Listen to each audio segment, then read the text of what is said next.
இப்போ அண்ணா வந்து தமிழ்நாடு அரசியல் இருக்கிற வரைக்கும் அண்ணாவை யாராலையும் ஒன்றுமே பண்ண முடியாது. அண்ணா ஒரு ஐகான், ஒட்டுமொத்த ஐகான். அவர் அசைக்கவே முடியாது தமிழ்நாட்டிலேருந்து.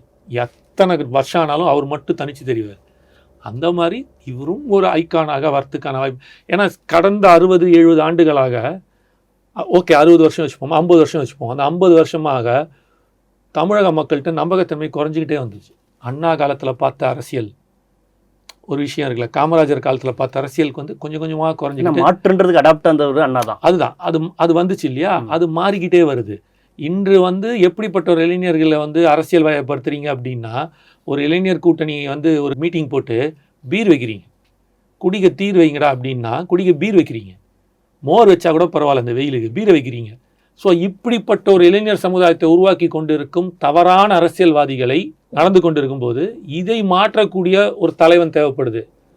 அடுத்த தலைமுறைக்கான தலைவன் தான்.